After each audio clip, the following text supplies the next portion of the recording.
Welcome to the Roaming Yeti podcast, where we share stories and tips to inspire you to roam your neighborhood and the world. I'm your host and head Yeti, Beth Scalacci. I'm going to preface today's episode with I am getting over one of the worst sinus infections I've ever had in my life. So my voice is still a little scratchy, and I apologize for that. But today I wanted to talk to you about our upcoming trip to Paris. Yay, we're finally getting to Paris. And also talk to you about my foray into journaling, and specifically travel journaling. So as some of you know, we were supposed to travel to London and Paris last summer to celebrate Julia's graduation. However, we had to cancel last minute due to some family emergencies. And so, thank goodness for travel insurance. It did take us 7 months and a whole lot of hoops to jump through to get our money back, but we did. So that was really positive.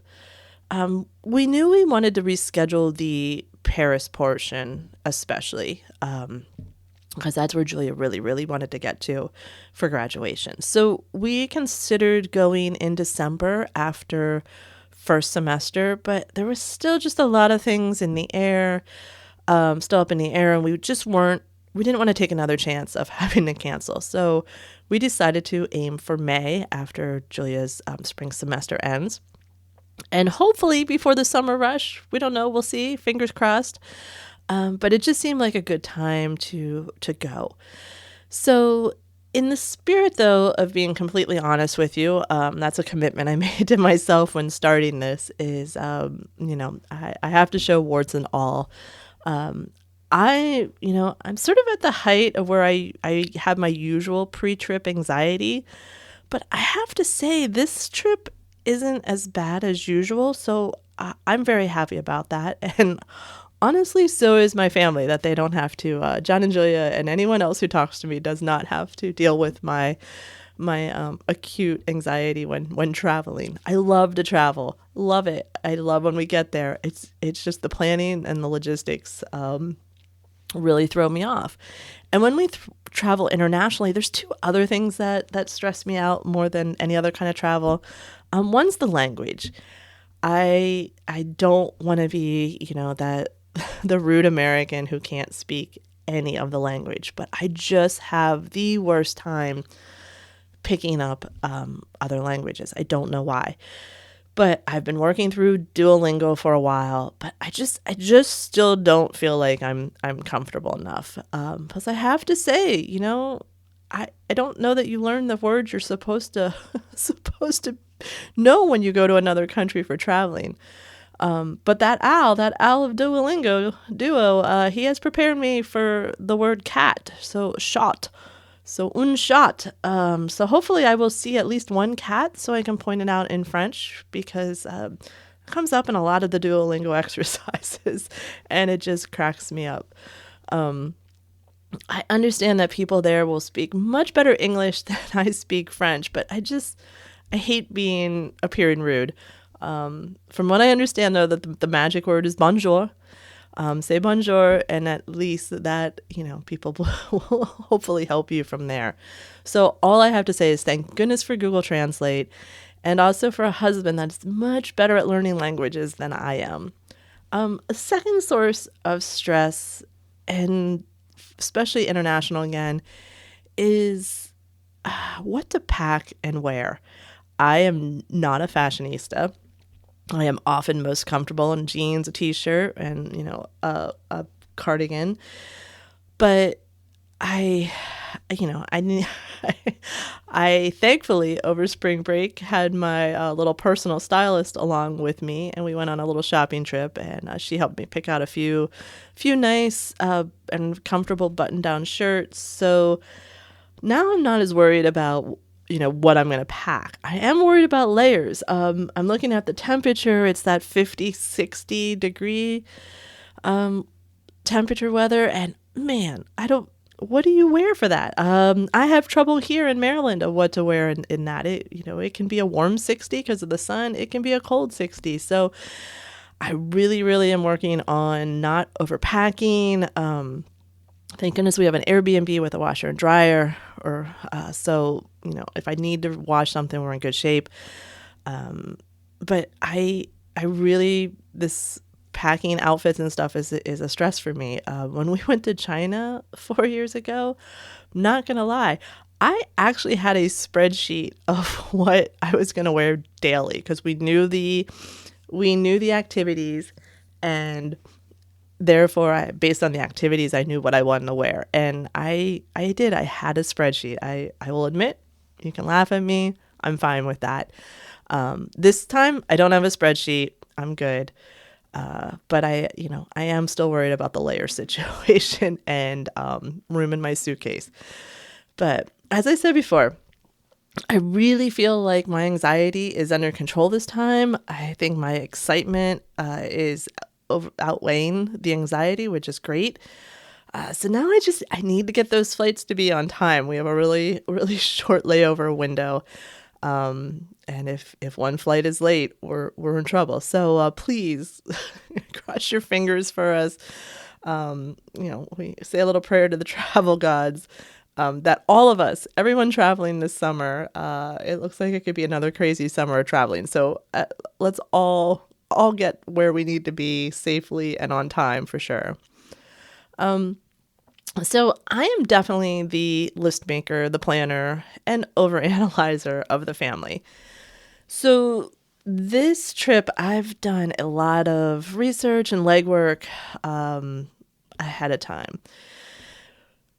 The trip last summer was a group trip, and everything was planned out for us. Restaurants, activities, everything. It was Adventures by Disney.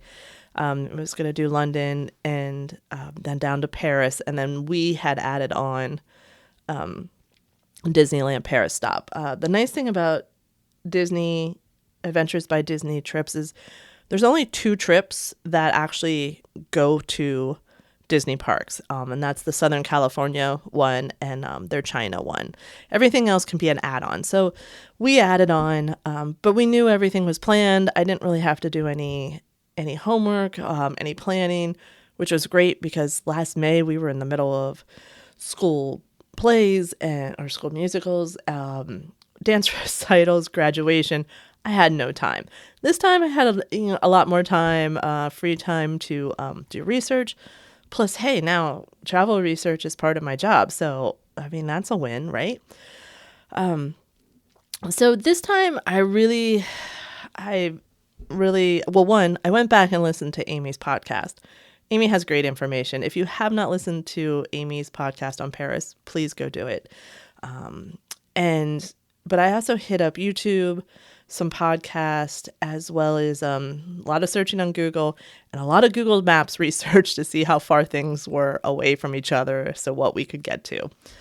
I've watched and listened to Eiffel Tower and Jay Swanson, and I found both of them super informative, really fun. I highly recommend them on YouTube and Eiffel Tower's podcast.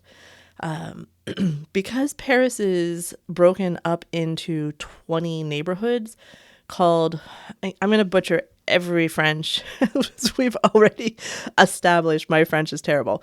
So arrondissements, I don't know, I'm going to call them neighborhoods. We were able to watch videos for each neighborhood to see what things we may want to check out. And we each made separate lists, and then we compared notes to sort of create our must-see list. So when we initially did this, 2 items we knew was going to happen.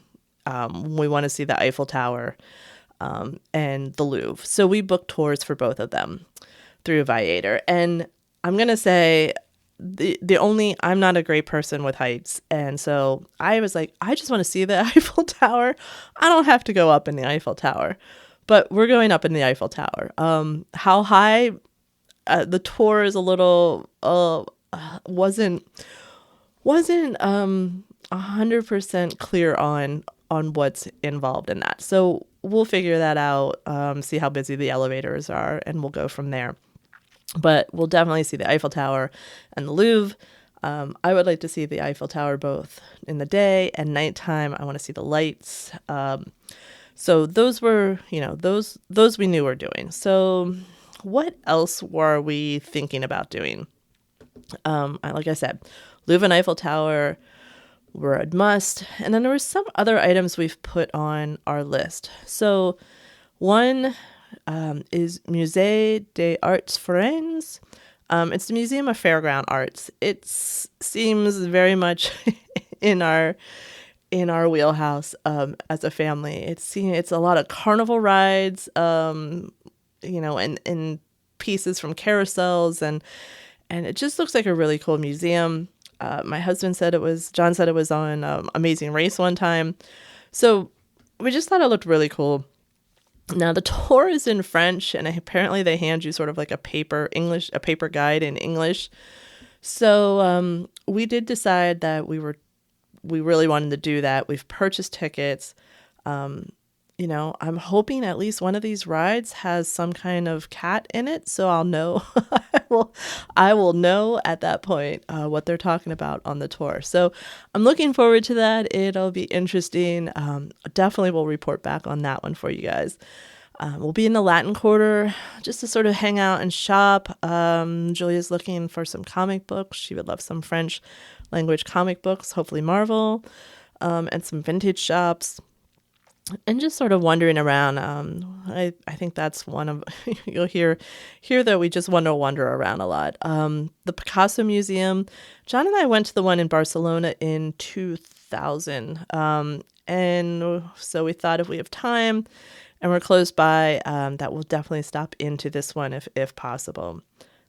There's Victor Hugo's mansion, which is a museum, but it was the mansion he lived in from 1832 to 1848. And then I want to check out the Bombardier, which is a British pub. So here is the moment that I confess to watching and enjoying Emily in Paris. And this is the location where Alfie gets the takeaway beers for Emily and himself. So yes, I'm Team Alfie. Bring out season 4 and let Alfie have a good ending, please. We're going to walk by Notre Dame. We want to see how the structure and the progress in reconstruction. There's the Promenade Planty. Again, I'm butchering names. Sorry. It's a green space above the street that you can walk. It's what the New York City High Line is based upon. So it looks really cool and a fun place. I guess a lot of these things will be dependent on weather. I'm hoping for not a lot of rain, but we'll see. We'll make the best of it. We want to go check out the village of Montmartre and hang out there. And then I said I'm not much of a fashionista, but I do like a good department store. So there's 2 department stores on my list, the BHV in Moraes and the La Samaritaine, I don't know, I'm so sorry, which has been renovated recently, and it just looks amazing. Like they both look cool, and I'm hoping to find some fun souvenirs there. So like I said, I'm really hoping we do just a lot of roaming through the different neighborhoods. I'm probably going to eat as many pastries as humanly possible. And us being us, we actually found a brewery that we're hoping to check out called Paname Brewing Company. So, there's a lot. I hope we can hit it I think we're there in the city 5 days. So, again, we're going to wander around, do what we can, try not to push so much that we, don't get a chance to relax. And of course, we're going to go out and visit Disneyland Paris for a few days. John and I have been there before. This will be Julia's first time. It is such a gorgeous park, and I can't wait to see the improvements and the additions that have been made since we were there 5 years ago. And they have a version of Haunted Mansion that's called Phantom Manor, and it was closed on our last visit, and I'm very much looking forward to riding it. It's a little darker than our Haunted Mansions here, so that's up on the top of my ride list for sure for that part of the trip. So I'm sure you'll get all the details to both parts of our trip in future episodes, so stay tuned. And if you aren't following us on Instagram or Facebook, please do, because I'm going to try to post pictures as I go, or at least when we're done. But that's sort of what our plan is at this point. And on this episode, there's something else I wanted to talk about. Journaling. Where are my journalers? Like, I want to know if you guys are journalers, hit me up and let me know. This year I had decided I wanted to journal both personally and travel related. When we went to China 4 years ago, I took a notebook with me, and when we were on flights between cities, I would write down what we did, and it was just a great exercise and kept me busy on the flights. And but when we got home, I sort of just put the notebook on my shelf, and I was like, I need to go back and fill in the stories and put more information and put tickets and stuff. And I never did. And I was like, I really need to be better about this. So yeah, of course, Roaming Yeti is sort of a journal. But I also thought, both for the blog and the podcast, but just for myself, I really want to get better at keeping track of some of more of the details of the trip, of where we eat and what we did, funny stories while it happened, and just other things. So I have been sort of going through this exercise of creating my own approach to journaling. Plus, I want to improve my writing skills. I've always written for business, and so my writing is always to the point, and it's not as descriptive as I would like it to be. Because when you're doing marketing writing, you don't need it to be super descriptive. So I'm using the journals to improve my writing, and hopefully you guys will all see the results of that. But me being me, I couldn't just get started with a journal. I had to do a little research and learn about different options, styles, motivations, you name it. I went down the rabbit hole. First, I began journaling earlier this year, just for myself to help manage stress. And especially in the winter, I think I haven't been officially diagnosed, but I really think the seasons really affect me more than I thought. So I really look to journaling to sort of help manage this. And I try to write a page every day, and some days it's really easy, and some days it's difficult for me. But if nothing else, I always have 2 lines on my journal page. And one line is a simple joy. And this is something that made me happy for the day.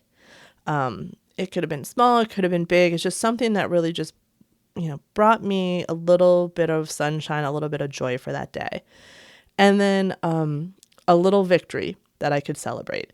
I love celebrating little victories. We can all wait for big ones, but we need to celebrate the little ones in between. So ending my day with these 2 positive thoughts of a simple joy and a little victory really has helped tremendously. I feel more positive going into the day and into the evening. And it's just, I know a lot of people do gratitude journals. So this was just sort of my version of a gratitude journal. When I bought my personal journal, I also bought a travel journal, a second journal to use for travel. So I'm not sure at this point if this is going to record multiple trips or just Paris. I guess it depends how much I fill it up here in the next few weeks. So when I said I did a little research, what I should have said is I took a bit of a deep dive into journaling. I watched a lot of videos. I read a lot of articles. And I also read the book Writing Away by Levinus Balding. It's a very good, very interesting book on journaling and specifically travel journaling. I will say my biggest takeaway was that I'm a pretty vanilla traveler. She discusses all these amazing trips that have taken her all over the world and all these amazing experiences. And I'm like, oh, I'm just here preparing to record my thoughts on croissants at one of the most visited places in the world. but that's okay. I can live with that. But in all seriousness, I did find her book very helpful and interesting. My biggest takeaway actually was that there's no wrong way to journal. Just write. You can use prompts. You can have other people collaborate by writing in your journal. You can just flow with your thoughts for the day. You can bullet point. It's yours. It's your journal, so do what you want. But I really did find some good points from her that really helped me start figuring out what I want to do with my journal.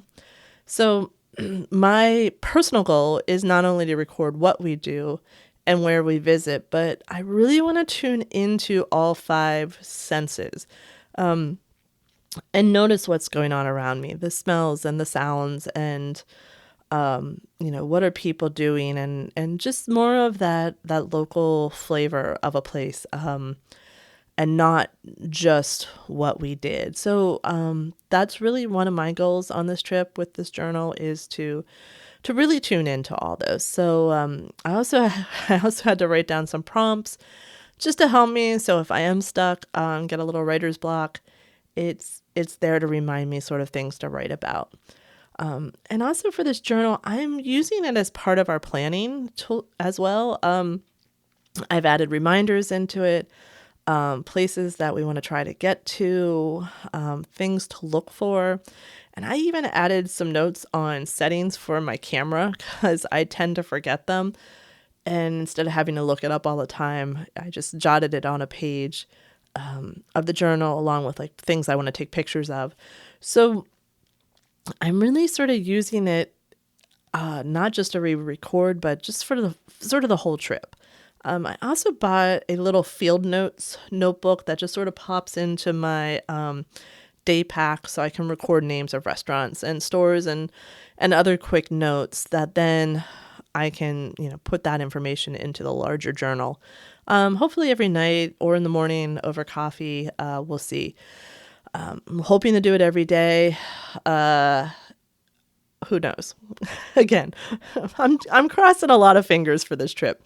And then once I get home, I will probably rewrite some pages, add tickets, photos, and other ephemera, and make it into sort of that diary of the trip.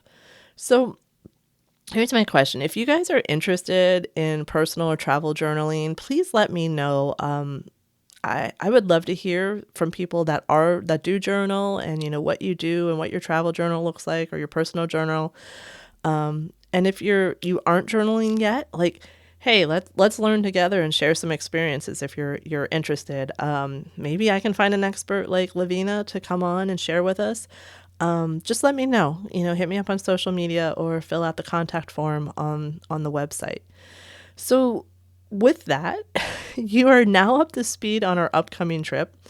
It's been a long time coming and I can't wait to get there and roam the City of Lights.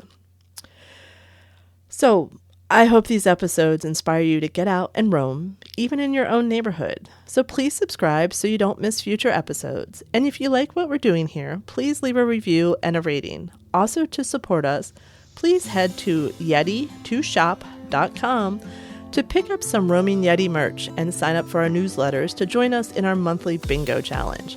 Talk to you soon and keep roaming.